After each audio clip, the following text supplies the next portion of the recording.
This table's reserved for real family. Why don't you find somewhere else to sit? My older sister Miranda's words cut through the expensive restaurant like a knife. The Riverside Manor was Boston's finest dining establishment, and heads turned as laughter erupted from our table. Mom, Dad, my brother Tyler, and Miranda's husband joined in as if she'd told the world's best joke. I stood there clutching my purse, face burning with shame as the crystal chandeliers cast their warm glow over white linens and gleaming silverware. Inside I felt hollow. I'm Emma, 27 years old. This family took me in 22 years ago after my parents died when I was 5. 2 decades of being reminded I was different, lesser, unwanted. The only person who ever treated me like I belonged was Grandma Evelyn, my adoptive mother's mother, who sat at the table's far end watching everything with an unreadable expression. Miranda, that's uncalled for, I said quietly, trying to preserve whatever dignity remained. Oh, relax, my mother Catherine said dismissively, waving her perfectly manicured hand. We're teasing. You know how Miranda gets. I knew exactly how Miranda got. At 32, she'd mastered making me feel insignificant while maintaining appearances. Growing up, she received the largest bedroom, designer wardrobes, and a prestigious university education. I got thrift store clothes and community college. She earned praise for mediocrity. I faced criticism despite excellence. Sit down, Emma, my father Richard commanded. You're causing a scene. I sat choking back protest. This dinner celebrated Miranda's latest real estate investment, financed by our parents as always. When I'd requested a business loan 3 years ago to launch my graphic design company, they'd laughed and told me to be realistic. The evening crawled forward with conversation flowing around me as though I were invisible. Miranda boasted about her luxury car.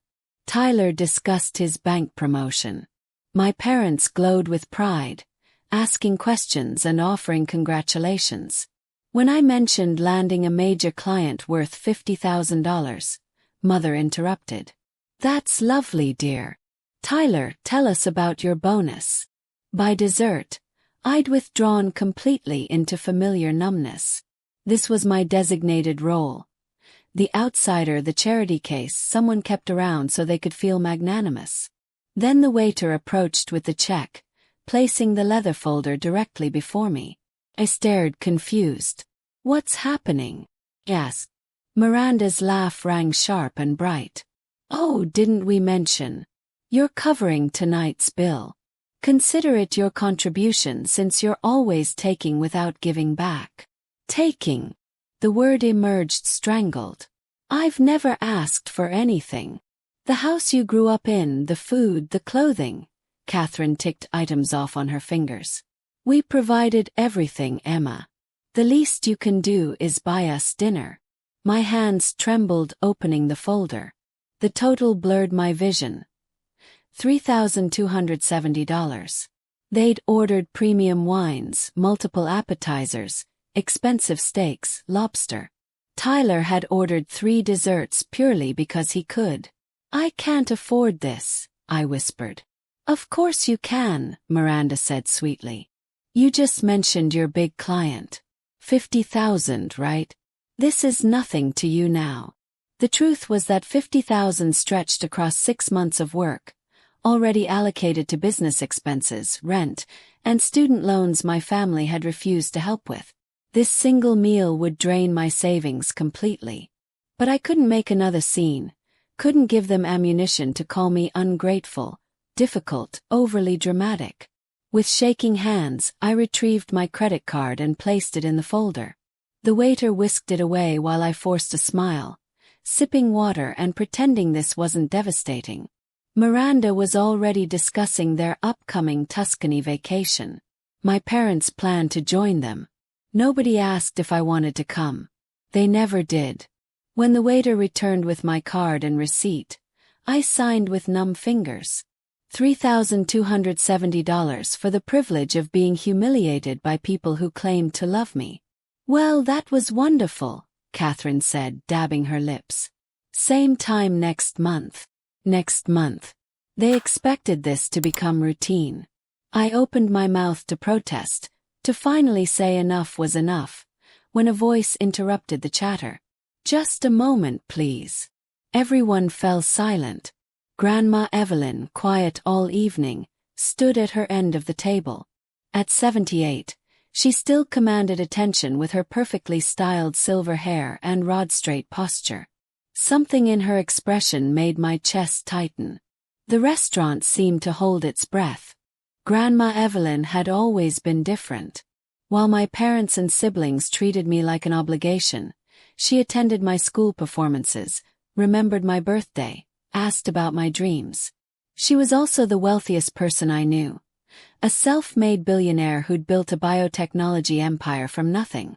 But lately she'd grown quieter, observing family gatherings with an intensity that made me wonder what thoughts occupied her mind.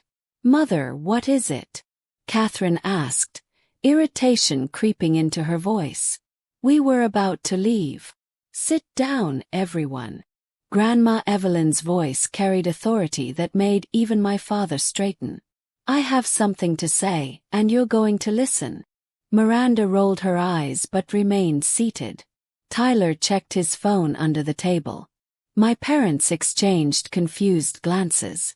Grandma Evelyn's gaze swept across each of them before landing on me. Something flickered in her eyes. Sadness perhaps, or disappointment in everyone else. "I've been watching this family for years," she began, voice steady but cold. "Watching how you treat Emma, how you've always treated her." "Mother, really?" Catherine protested. "This isn't appropriate. Be quiet." The command was so sharp my mother actually obeyed. "I'm 78 years old, and I've spent recent months thinking about my legacy, about where my fortune should go when I'm gone." The table went very still. My father's fork clinked against his plate. Miranda's smug expression faltered. "We all understand how this works," Grandma Evelyn continued. "The bulk of my estate goes to Catherine, then distributed among the grandchildren. That's what the current will states." I watched Miranda's face light up with greed. She'd been counting on that inheritance for years, planning elaborate purchases, making investments based on money she didn't possess yet. "But I've had my attorney draw up a new will." Grandma Evelyn pulled an envelope from her purse. "Signed and notarized yesterday." The silence was suffocating. "You can't be serious," Tyler said. "You're changing your will because of what? A stupid joke." "A joke?" Grandma Evelyn's laugh was bitter. "I've watched you all mock and belittle Emma for over 2 decades. I've watched you exclude her, humiliate her, treat her as less than human. And tonight you made her pay for your excess while laughing about it." "We were just having fun," Miranda protested, her voice wavering. "Fun." Grandma Evelyn repeated the word like it tasted foul. "You think cruelty is entertainment. Making someone feel worthless is fun." My heart pounded so hard I thought everyone could hear it. Grandma Evelyn walked slowly around the table until she stood beside me, her hand resting gently on my shoulder. "Emma is the only one in this family who's shown true character," she said. "She's worked for everything she has, built a business from nothing with no help from any of you. She's kind, talented, and resilient despite your best efforts to break her spirit." "Mother, you're being dramatic," Richard said, but his voice lacked conviction. "Am I?" Grandma Evelyn's eyebrows rose. "Catherine, when did you last ask Emma about her life? Really ask and actually listen to the answer?" My mother's mouth opened and closed. "Tyler, have you ever congratulated your sister on her accomplishments? Ever acknowledged her success?" My brother stared at his plate. "Miranda, have you spent even one day treating Emma like family instead of a servant?" My sister's face flushed red. Grandma Evelyn looked at each of them, her disappointment evident. "You've all failed spectacularly. You took in a little girl who'd lost everything, and instead of giving her love and support, You've spent 22 years making her pay for kindness you never actually showed. The weight of her words settled over the table like a heavy blanket. Other diners had stopped pretending not to listen. Wait's staff hovered at a distance, sensing the drama. So here's what's happening, Grandma Evelyn said, her voice gaining strength. My entire estate, every dollar, every property, every investment is going to Emma. The explosion was immediate. What? Miranda shrieked, jumping to her feet. You can't do that. That's not fair. Tyler slammed his hand on the table. Mother, think about what you're saying. Catherine pleaded. You're talking about billions of dollars. Emma isn't even really family. Stop. Grandma Evelyn's command silenced them again. Emma is more family than any of you have ever been. She's earned this not through blood, but through character, through being a better person than all of you combined. I sat frozen, unable to process what was happening. Billions of dollars. Grandma Evelyn's entire fortune. It was impossible, unreal, too enormous to comprehend. You're being manipulated, Richard said desperately. Emma must have done something. Emma has done nothing but survive your abuse. Grandma Evelyn cut him off. And that ends tonight. She pulled out her phone and made a call. Marcus, it's Evelyn. File the new will immediately. Make sure it's ironclad and prepare the trust documents for Emma. My family's faces ranged from shock to fury to disbelief. Miranda looked ready to faint. Tyler's face had gone purple. My parents seemed to age a decade in seconds. This isn't over, Miranda hissed at me. We'll contest it. We'll fight you in court. Try it, Grandma Evelyn said calmly. I've made sure everything is completely legal, and I'm of sound mind, as a medical evaluation from this morning confirms. She'd planned this every detail. The explosion that followed was like nothing I'd ever witnessed. Miranda lunged across the table, her face contorted with rage. Tyler grabbed her arm, but his own anger was barely contained. My parents sat in stunned silence, their carefully constructed world crumbling. You manipulative little, Miranda snarled at me. You planned this. You've been playing the victim this whole time. Enough. Grandma Evelyn stepped between us. Emma has done nothing wrong. She didn't even know about this until now. It was true. I was still reeling, my mind unable to grasp what had just happened. Billions of dollars. Grandma Evelyn's entire estate. Everything she'd built over her lifetime. Why are you doing this? Catherine's voice cracked, tears streaming down her face. I'm your daughter, your blood. And you should be ashamed of how you've acted, Grandma Evelyn replied, her voice softer but still firm. I gave you every advantage in life, Catherine. Education, opportunities, love. And you took all of that and learned nothing about compassion or kindness. Instead, you passed your cruelty down to your own children. Richard tried a different approach. Let's be reasonable. We can work this out. Maybe split the estate. There's nothing to work out, Grandma Evelyn said. The decision is made. My attorneys have everything in order. The trust is established. Emma will receive everything when I pass, with immediate access to certain accounts starting tomorrow. Tomorrow. The word hung in the air. This wasn't some future promise. This was real, immediate happening. Tyler leaned forward, his voice low and threatening. You're making a huge mistake.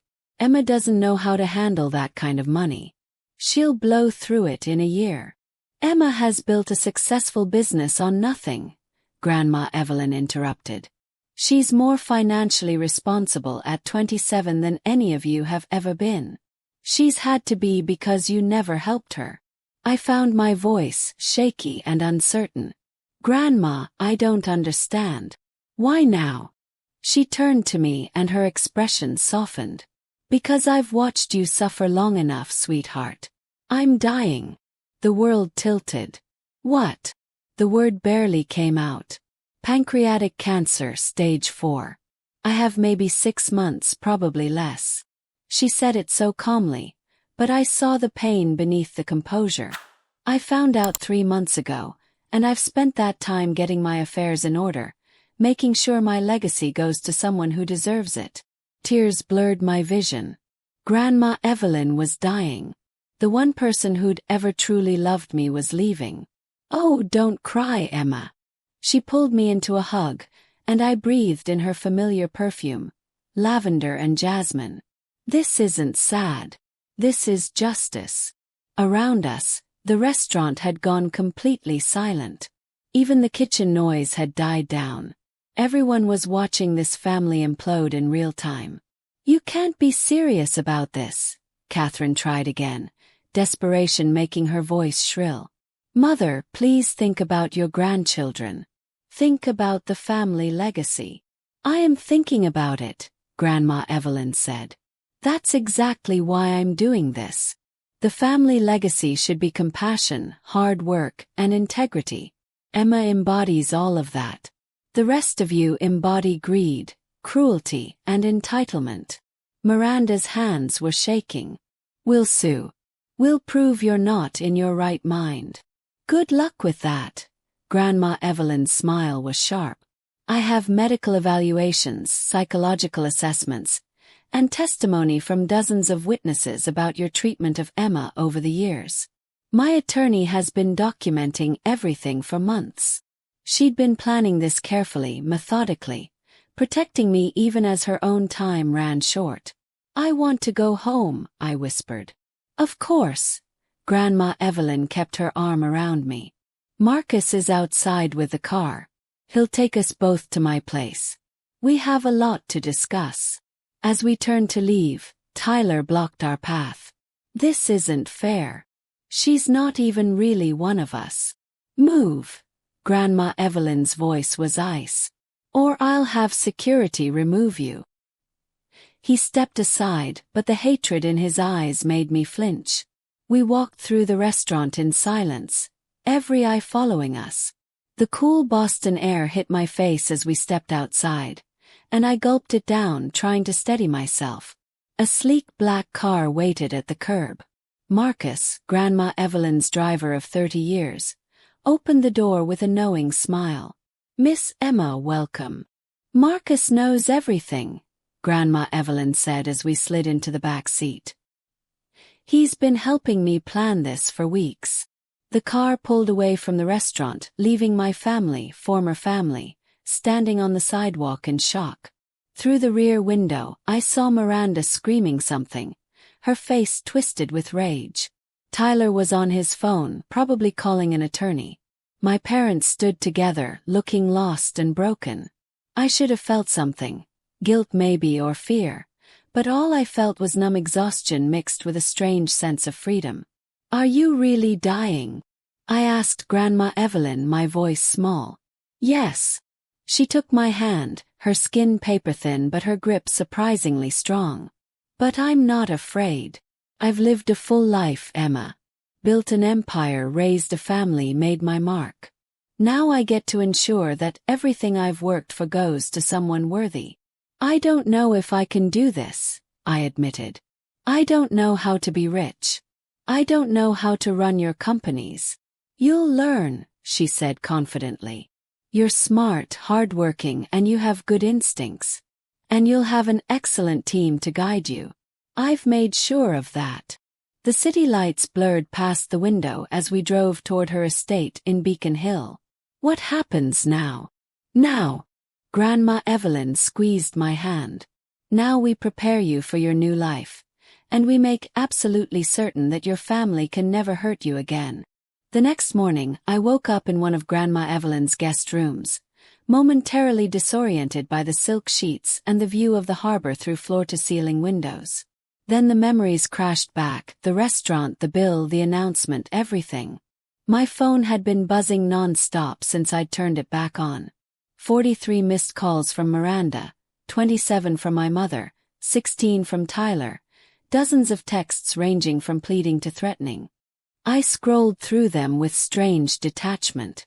You're being selfish. Think about the family. Catherine. I'll destroy you in court. You won't see a penny. Miranda. We need to talk. This can still be fixed. Richard. Grandma's clearly not thinking straight. Help us get her evaluated. Tyler.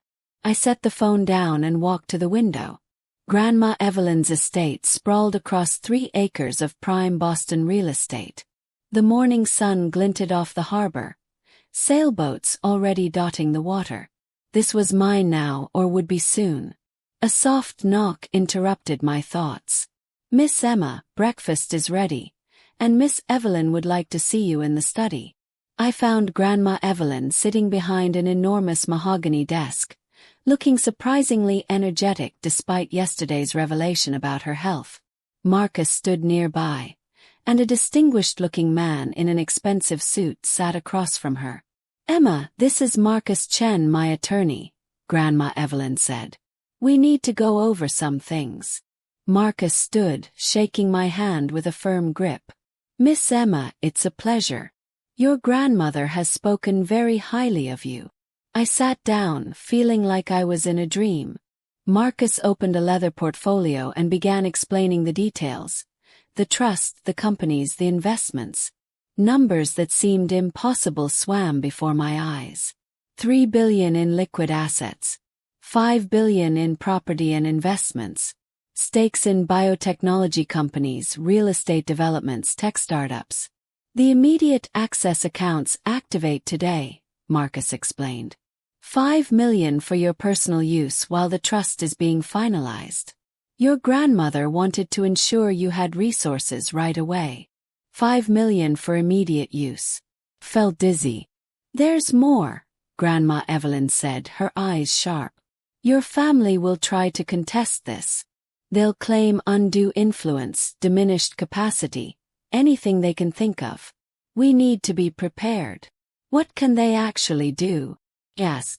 Marcus leaned forward. Legally, not much. Miss Evelyn has documentation proving her sound mind, including evaluations from 3 separate doctors.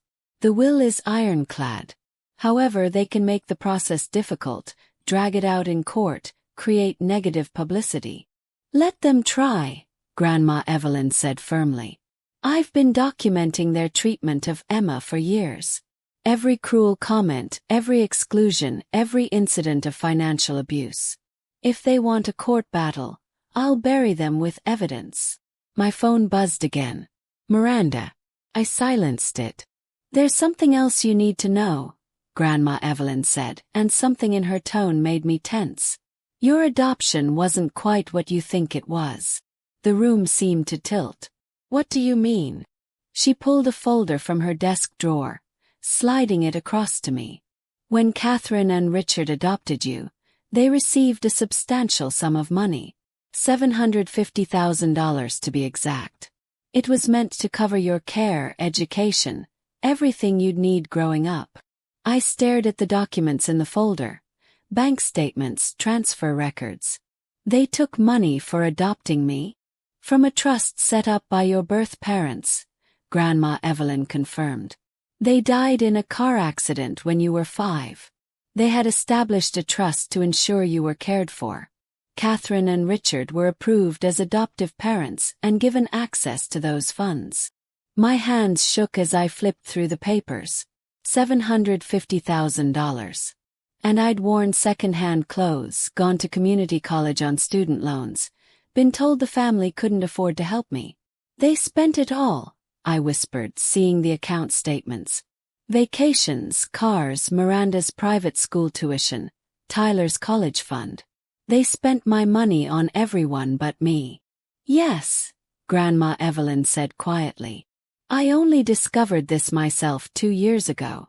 I've been investigating since then, gathering evidence. That's theft, Emma. They stole from a child. The betrayal cut deeper than anything else. It wasn't just cruelty or favoritism. They'd profited from my loss, taken money meant for my care, and used it to spoil their biological children while treating me like a burden. Why didn't you tell me sooner? Yes. Because I needed to be sure. needed all the documentation perfect and legal. And because, she paused, looking older suddenly, because I knew that once you learned the truth, there would be no going back. Your relationship with them, toxic as it was, would be over completely. She was right. Any tiny part of me that had hoped for reconciliation, that had wondered if maybe I was too sensitive or ungrateful, died in that moment. They hadn't just been cruel, they'd been criminals. What do? I felt lost, overwhelmed. You let me handle it, Grandma Evelyn said. Marcus has already filed a civil suit against Catherine and Richard for misappropriation of trust funds. With interest over 22 years, they owe you approximately $2.3 million. My phone exploded with calls again. This time it was my father. Answer it, Grandma Evelyn said. Put it on speaker. Let's hear what he has to say. With shaking hands I accepted the call. Emma. Richard's voice was desperate. Emma, please, we need to talk. Your grandmother isn't thinking clearly. She seems perfectly clear to me, I said, my voice steadier than I felt. This is insane. You can't possibly think you deserve her entire fortune. You've been with us for 22 years, and suddenly you turn on us the moment money is involved. The moment money is involved, I repeated. You mean like the $750,000 you took for adopting me? The money you spent on everyone except me? Silence then. I don't know what lies she's been telling you. Bank records don't lie, Dad. The word felt bitter. Marcus has all the documentation. You stole from me. You both did. Catherine's voice came through the phone, shrill with panic. That money was for raising you, for housing you, feeding you. You gave me hand-me-downs and made me pay my own way through college, I said. Meanwhile, Miranda got designer clothes and a full ride to a private university. Tyler got a new car at 16. I got nothing. You're being ungrateful, Richard tried. You gave me a prison, I said. The words felt powerful, liberating. You made me feel worthless every single day. And you did it while spending money that was meant for me. We'll fight this, Catherine threatened. We'll take you to court. Please do, Grandma Evelyn cut in. I'd love to see you explain the financial records to a judge. Explain how you took money meant for a grieving 5-year-old and spent it on luxury vacations. The call ended abruptly. They'd hung up, probably to call their own attorney. Marcus's hand touched my shoulder. Miss Emma, I know this is overwhelming, but you need to understand. You hold all the cards here. They have no legal ground to stand on. They'll try anyway, I said. Of course they will, Grandma Evelyn agreed. But they'll lose. And when they do, you'll never have to see them again. 3 days later, the story hit the media. Somehow, and I suspected Miranda was behind it, the details of Grandma Evelyn's will change had leaked to the press. Billionaire disinherits family for adopted granddaughter, screamed the headlines.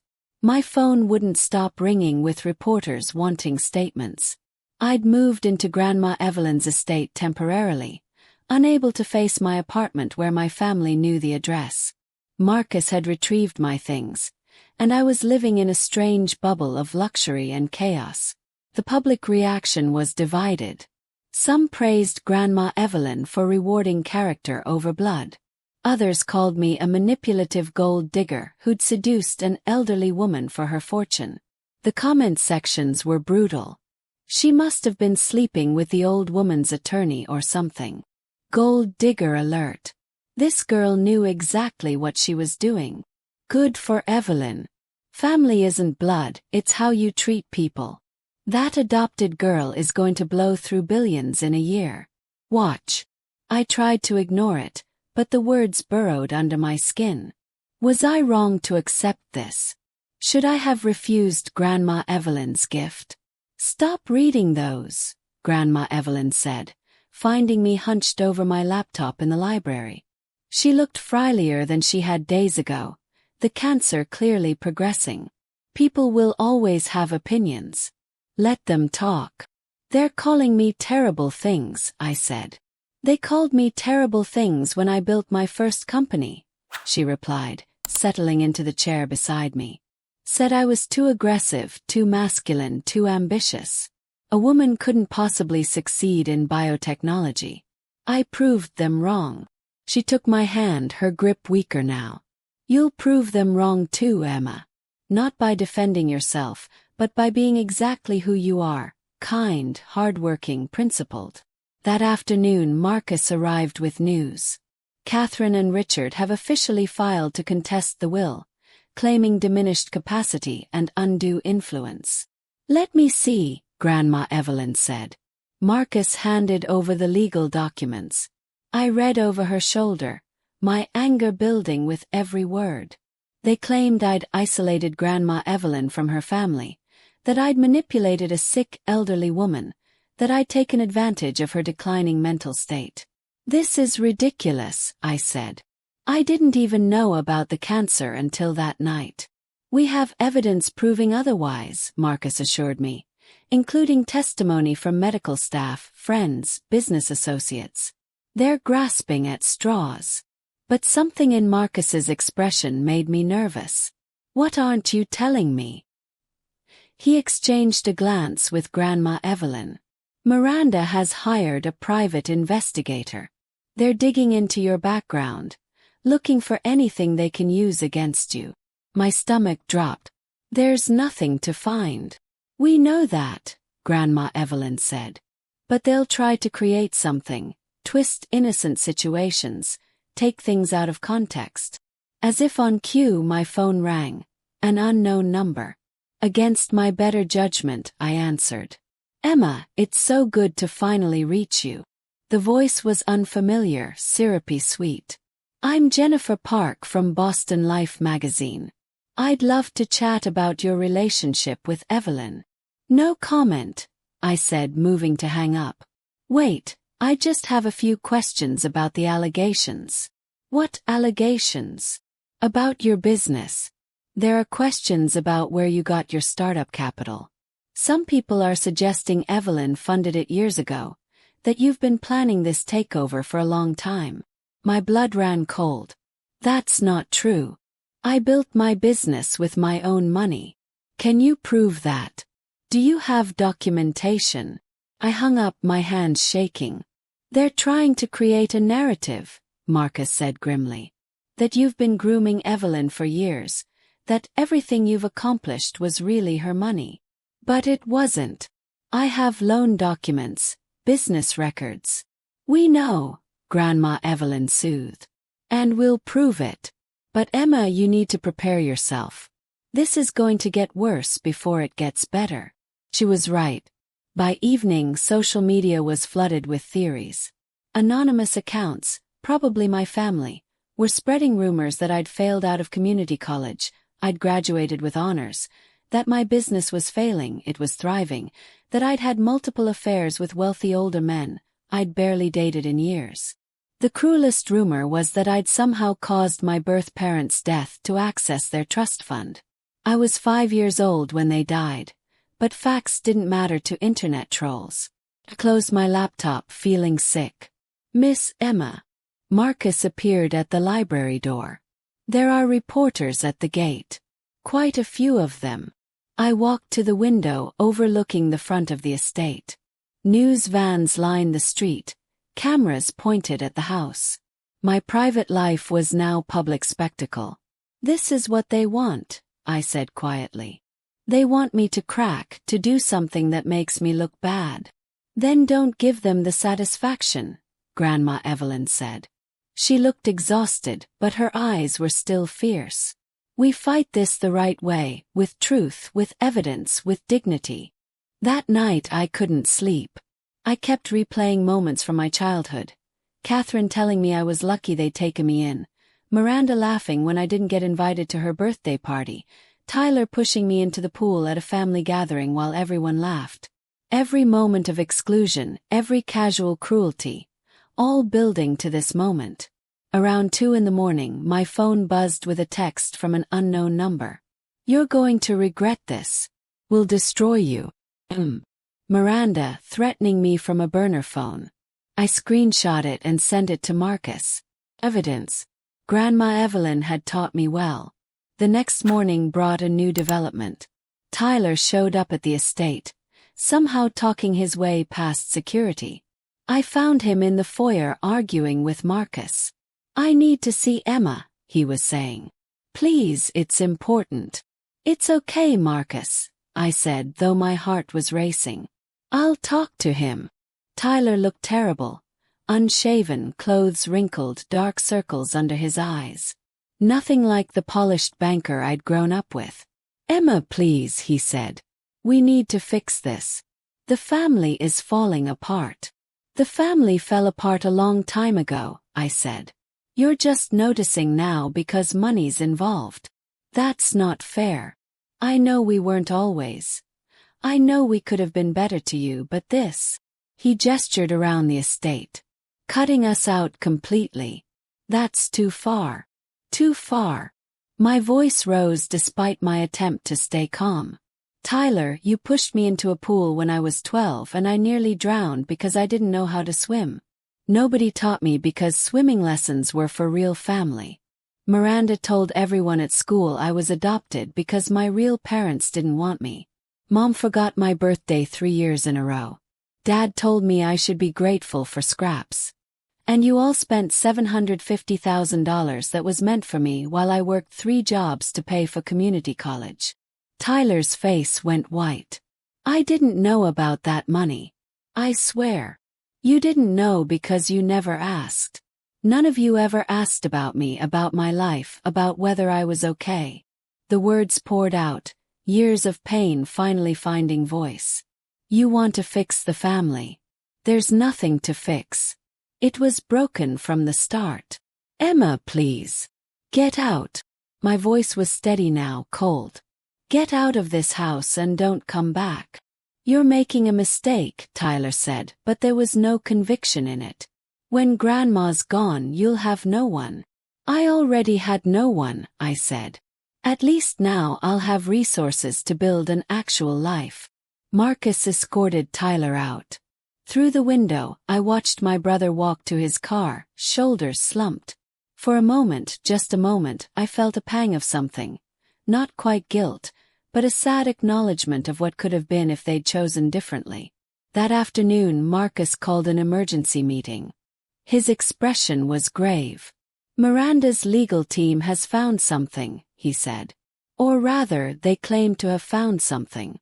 They're alleging that you forged documents related to your business, specifically contracts with clients. They're trying to paint you as dishonest, someone capable of manipulating Evelyn." "That's insane," I said. "All my contracts are legitimate." "We know that, but they're filing a motion to delay the will proceedings pending an investigation. It's a stall tactic, but it could work." Grandma Evelyn's hand slammed on the desk, startling us both. Despite her frailty, anger gave her strength. "Absolutely not. Marcus, file an emergency motion to expedite. I want this settled before." She didn't finish the sentence. "Before she died." "Evelyn, you should rest," Marcus began. "I'll rest when this is done," she snapped. "My granddaughter is being attacked by vultures masquerading as family. We end this now." Marcus nodded and pulled out his phone, stepping away to make calls. Grandma Evelyn turned to me. Her eyes fierce despite the exhaustion evident in her face. "Emma, I need you to do something for me. Anything. I'm holding a press conference tomorrow. I'm going to tell the truth. All of it. About the stolen money, the abuse, everything. But I need you to be there with me. The world needs to see you, hear from you directly." Terror gripped me. "I can't. I'll say something wrong. You'll be perfect," she said firmly. "Because you'll tell the truth. That's all you need to do." That night I barely slept again. I kept rehearsing what I might say, then abandoning it. How do you sum up 22 years of pain in a few minutes? How do you make strangers understand? The press conference was scheduled for 2 in the afternoon at Grandma Evelyn's downtown office. When Marcus drove us there, the media presence was overwhelming. Cameras everywhere, reporters shouting questions. A crowd of onlookers documenting everything on their phones. Marcus had prepared a statement, but when I looked at Grandma Evelyn, really looked at her, I saw how much this was costing her. She was dying, using her last reserves of strength to fight for me. The conference room was packed, cameras rolling, lights bright, the air thick with anticipation. Grandma Evelyn sat beside me at a long table, Marcus on her other side. She looked small but unbreakable. "Thank you for coming," she began, her voice surprisingly strong. "I'm here to address the rumors and allegations surrounding my will and my granddaughter Emma." She laid it all out, the documentation of abuse, the stolen trust fund money, years of emotional and financial manipulation. She showed bank records, medical evaluations proving her sound mind, testimony from witnesses. It was methodical, devastating, irrefutable. "Some have suggested Emma manipulated me," Grandma Evelyn said, her gaze sweeping the room. "The truth is the opposite. My biological family manipulated her. They took a grieving 5-year-old child and used her as a punching bag for their own inadequacies. They stole from her, belittled her, and made her feel worthless. Despite all of that, Emma built a life, a successful business. She became kind, compassionate, hardworking, everything they are not." Then she gestured to me. "Emma would like to say a few words." My mouth went dry. Every eye in the room was on me. I could see the judgment, the curiosity, the skepticism. Cleared my throat. "I don't know what to say that my grandmother hasn't already said. I never wanted this attention. I never wanted to be rich or famous or involved in legal battles." My voice steadied as I continued. "I just wanted a family that loved me. I wanted parents who cared if I was okay, siblings who celebrated my successes instead of mocking them. I wanted to belong somewhere." I looked directly at the cameras. "I know some of you think I'm a gold digger, that I manipulated a dying woman for money. But I didn't even know about the inheritance until that night at the restaurant. I didn't know my grandmother was sick. I didn't know about the stolen trust fund money. All I knew was that once again, my family was humiliating me and demanding I pay for the privilege." Tears threatened, but I pushed through. "My grandmother is giving me her fortune because she believes in who I am, not because I asked for it. And I'm going to honor that trust by being exactly who she sees. Someone who builds things, helps people, and refuses to be cruel just because it's easier." The questions came fast and furious after that, reporters shouting, cameras flashing. But Marcus fielded them expertly, and Grandma Evelyn sat beside me, her hand finding mine under the table. As we were wrapping up, Miranda burst through the doors. Security moved to stop her, but she was already shouting, "This is all lies. She's brainwashed you all." Miranda's makeup was smeared, her designer dress wrinkled. She looked unhinged. "I'm the real victim here. That adopted brat has stolen my inheritance." The cameras swiveled to her, capturing every second of her meltdown. "Miss Miranda," a reporter called out, "what about the allegations that your parents stole trust fund money meant for Emma? That money was ours. We earned it by raising her ungrateful. You earned $750,000 for treating a child like garbage?" another reporter asked. Miranda realized her mistake too late. The cameras had caught everything. Her admission, her rage, her complete lack of remorse. "Get her out of here," Marcus said to security. As Miranda was escorted out, still screaming threats, I watched the reporters frantically typing on their phones. The narrative had just shifted. Miranda had given them the villain they needed, and it wasn't me. Grandma Evelyn squeezed my hand. "Well," she said quietly, "I don't think we could have planned that better if we tried." Despite everything, I almost smiled.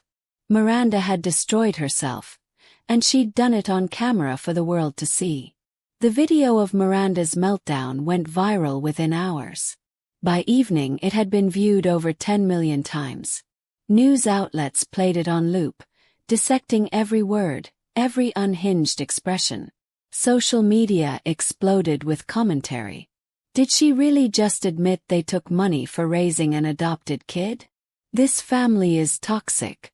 Emma deserves everything. Miranda just destroyed her own case in under 60 seconds. Brilliant. That look on her face when she realized what she said. Priceless. The public opinion shifted overnight. What had been a divided conversation became a landslide of support for me and condemnation for my family. Memes spread. Commentary videos analyzed the situation. Legal experts weighed in, all agreeing that Miranda's admission had essentially torpedoed any chance of contesting the will. I watched it all from Grandma Evelyn's study, still processing. Marcus sat across from me looking pleased. Their legal case just collapsed, he said. Miranda's admission that they earned the trust fund money by raising you is essentially a confession to misappropriation of funds. Combined with the documentation we already have, they have no leg to stand on. What happens now? Yes. Now their attorneys will try damage control, but it's too late. The court hearing is in 3 days. I'd be shocked if the judge doesn't rule in our favor immediately. He paused. There's also the criminal aspect. The district attorney's office has reached out. They're considering fraud charges against Catherine and Richard. Criminal charges. My parents could go to prison.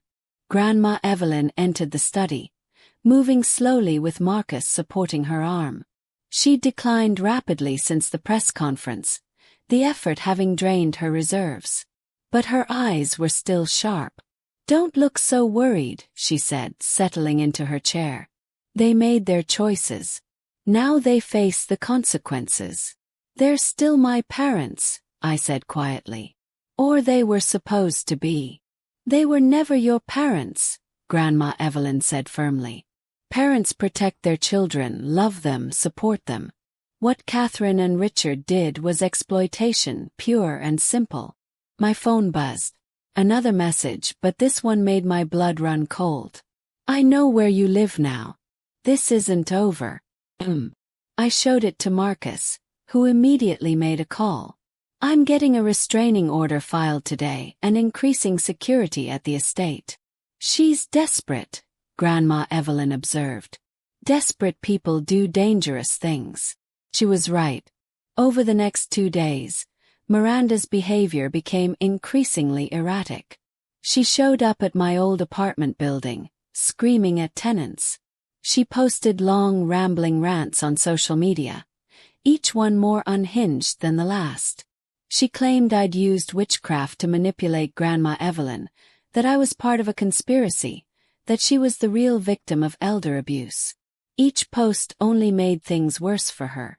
The public watched her self-destruct in real time, and any sympathy that might have existed evaporated. Tyler tried a different approach. He went on a local news program, presenting himself as the reasonable middle ground. Look, I think there were mistakes made on both sides, he said earnestly to the camera. Yes, maybe we weren't as welcoming to Emma as we should have been, but to cut the entire family out over childhood disagreements, that seems extreme. The interviewer wasn't buying it. Mr. Tyler, are you aware that your parents received $750,000 intended for Emma's care, which they allegedly spent on your education and your sisters? Tyler's composure cracked. That money was for the whole family. Emma benefited from it too. She wore hand-me-downs while your sister got designer clothes. She took out loans for community college while you attended a private university fully funded. How exactly did she benefit? Tyler ended the interview early, but the damage was done. The public saw through him. My father tried yet another tactic, appealing to sympathy. He gave a tearful interview about how he'd loved me like a daughter, how this was breaking his heart, how families should forgive each other. We made mistakes, Richard said, his voice breaking. What parent hasn't?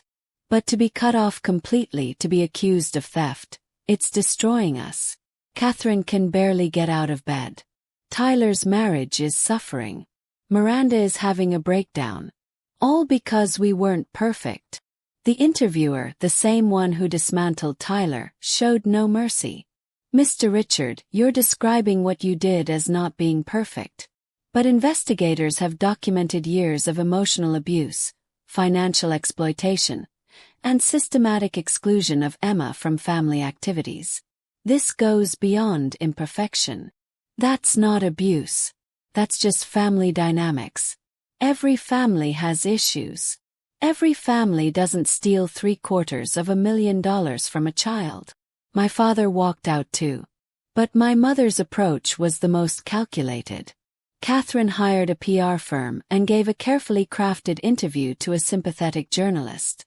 She wore a simple dress, minimal makeup, positioned herself in soft lighting. She cried at all the right moments. I loved Emma from the moment we brought her home, Catherine said, dabbing her eyes. She was this beautiful, broken little girl who'd lost everything. I wanted to give her a family, a home, love. Yes, we were stricter with her than with our biological children. Maybe that was wrong, but we were trying to prepare her for a hard world. We knew she'd face challenges as an adopted child, and we wanted her to be strong. The journalist ate it up. And the money. That money was meant for her care, and that's what we used it for. Housing, food, utilities. Raising a child is expensive. Maybe we should have documented every expense. But we were a family, not a business. She looked directly into the camera. Emma, if you're watching, please know I love you. I always have. Can we please just talk? Without lawyers, without the media. Just mother and daughter. I watched the interview with Grandma Evelyn and Marcus. When it ended, I felt sick. She's good, Marcus admitted. This is the most sympathetic they've looked since this started. She's a liar, I said flatly. She never loved me. This is just another manipulation. I know, Grandma Evelyn said. But some people will believe her. The question is, do you care? Did I? Thought about it. A week ago, I might have cared desperately, would have wanted everyone to know the truth, to see Catherine for what she really was. But now, no, I said. I don't care what strangers think.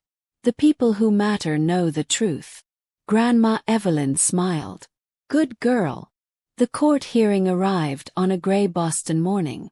The courthouse was surrounded by media, protesters holding signs both for and against me.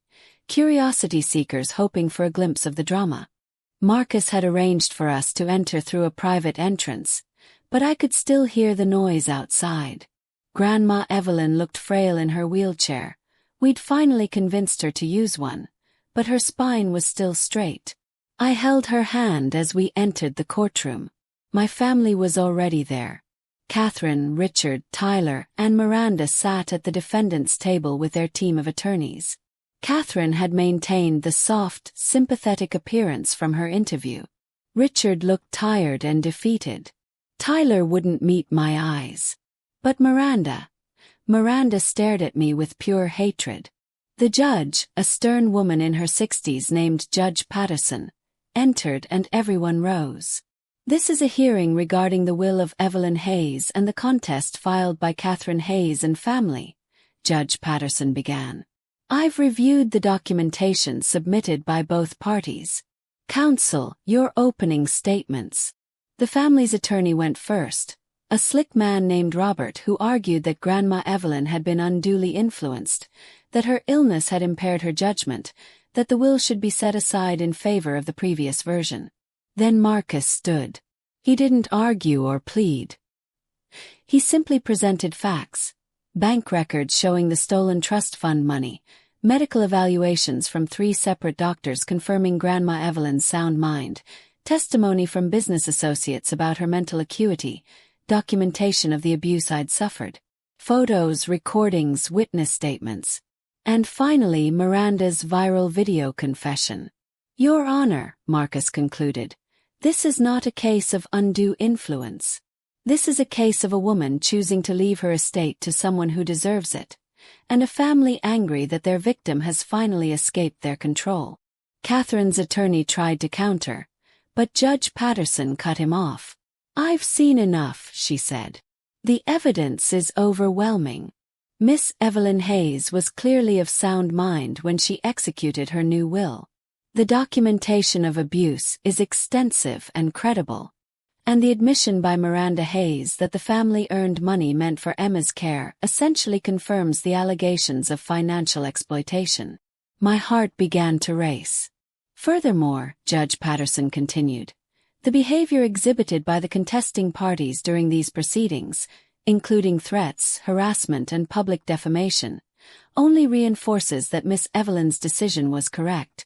A family that truly loved Emma would never have treated her this way, before or after the will change. Miranda stood up, unable to contain herself. You can't just. Sit down, Judge Patterson commanded, or I'll hold you in contempt. Miranda sat, but her fury was palpable. I'm ruling in favor of the will as executed, Judge Patterson declared. The contest is dismissed with prejudice. Furthermore, I'm ordering Catherine and Richard Hayes to pay restitution for the misappropriated trust funds. $750,000 plus interest over 22 years, totaling approximately $2.3 million. They have 90 days to pay in full. The courtroom erupted. Catherine collapsed in her chair, sobbing. Richard looked like he'd aged 10 years in 10 seconds. Tyler put his head in his hands. Miranda started screaming obscenities until bailiffs escorted her out. I sat frozen, unable to process that it was over. We'd won, completely, decisively, irrevocably. Grandma Evelyn squeezed my hand. It's done, sweetheart. You're free. Media swarmed us as we left the courthouse, but Marcus created a barrier. I heard the questions being shouted. How did I feel?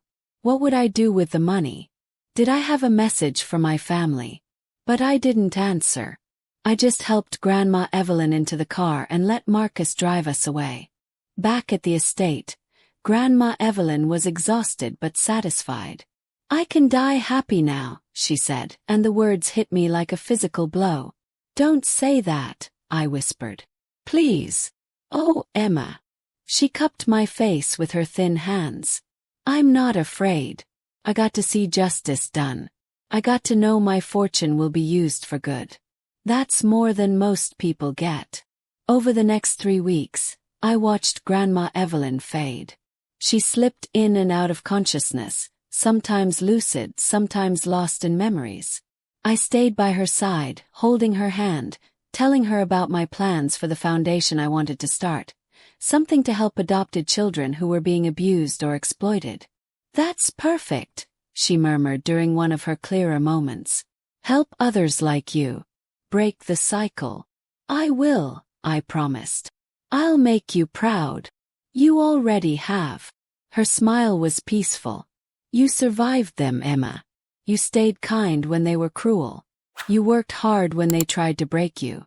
You're everything I hoped you'd be. She died on a Tuesday morning with me holding her hand and the sun streaming through the window. Her last words were, "Thank you for being my real family." I stayed with her for a long time after, crying for the woman who'd saved me, who'd loved me, who'd given me a future, the only grandmother I'd ever really had. The funeral was private. Just me, Marcus the driver, Marcus the attorney, and a few of Grandma Evelyn's close friends. My family wasn't invited, though Catherine tried to crash it and was turned away by security. In the weeks that followed, the full transfer of assets was completed. I was now the sole heir to a $3 billion fortune. The number was still incomprehensible, but I was determined to honor Grandma Evelyn's legacy. The first thing I did was establish the Evelyn Hayes Foundation for Adopted Children. Not because it sounded good or made me look charitable, but because I knew firsthand how many kids were trapped in situations like mine. The foundation would provide legal support, counseling, emergency housing, and educational funding for adopted children suffering abuse or exploitation. The second thing I did was hire an excellent management team for Grandma Evelyn's companies. I wasn't ready to run billion-dollar corporations, but I could learn.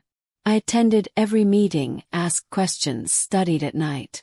Slowly, I began to understand the empire she'd built. My family's downfall was swift and brutal. Unable to pay the $2.3 million in restitution, Catherine and Richard were forced to sell their house, their cars, everything of value. They moved into a small apartment in a rough neighborhood. Ironic considering they'd always looked down on people they deemed beneath them. Richard faced fraud charges for the trust fund theft and was sentenced to 3 years in prison. Catherine received 2 years. Tyler, who'd benefited from the stolen money through his education, was required to pay back his portion, approximately $400,000. His marriage collapsed under the financial strain, and last I heard, he was working 2 jobs to make the payments. But Miranda's fate was the most satisfying. Her viral meltdown had destroyed any credibility she had. Her husband divorced her, taking their house and most of their assets. She'd invested heavily in a restaurant venture that failed spectacularly, leaving her deep in debt. The private investigator she'd hired to dig up dirt on me was now suing her for unpaid fees. She'd tried to write a tell-all book, but publishers rejected it after fact-checkers found it full of lies. She'd attempted to start a YouTube channel, but the comments were so brutal she deleted it. She'd even tried to reconcile with me, not out of genuine remorse, but desperate hope I'd give her money. I'd read her email once. "Emma, I know we had our differences, but we're still sisters. Family forgives family. I'm struggling right now, and I know you're doing well. Maybe we could meet for coffee, talk about the past, and build a future together." I deleted it without responding. 6 months after Grandma Evelyn's death, I stood in the foundation's new headquarters, a beautiful building in downtown Boston dedicated to helping children like I'd been. The walls were covered with photos of kids we'd already helped, stories of escape and new beginnings. Marcus, the driver, stood beside me, having accepted a position as the foundation's operations director. "Miss Evelyn would be proud," he said. "I hope so," I replied. My phone buzzed. Another message from my family. They never stopped trying. This one was from Tyler. "Emma, Mom and Dad are struggling. Dad's in prison. Mom's barely surviving. I know you're angry, but they're still your parents. Can't you find it in your heart to help?" I typed my response carefully.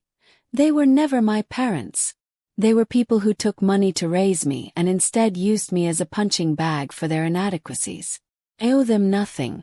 But I'll make you a deal. I'll donate the exact amount they stole from me, $750,000, to a fund helping adopted children escape abusive families. In their names. That's the only legacy they'll have. I hit send and blocked his number. A year later, I was featured in a business magazine, not as the adopted girl who inherited billions, but as a CEO running multiple successful companies and a growing foundation that had helped over 500 children. The article focused on my work, my vision, my accomplishments. There was a small mention of my family drama, but it was in the past now. The narrative had shifted. I wasn't the victim anymore, wasn't the gold digger or the manipulator.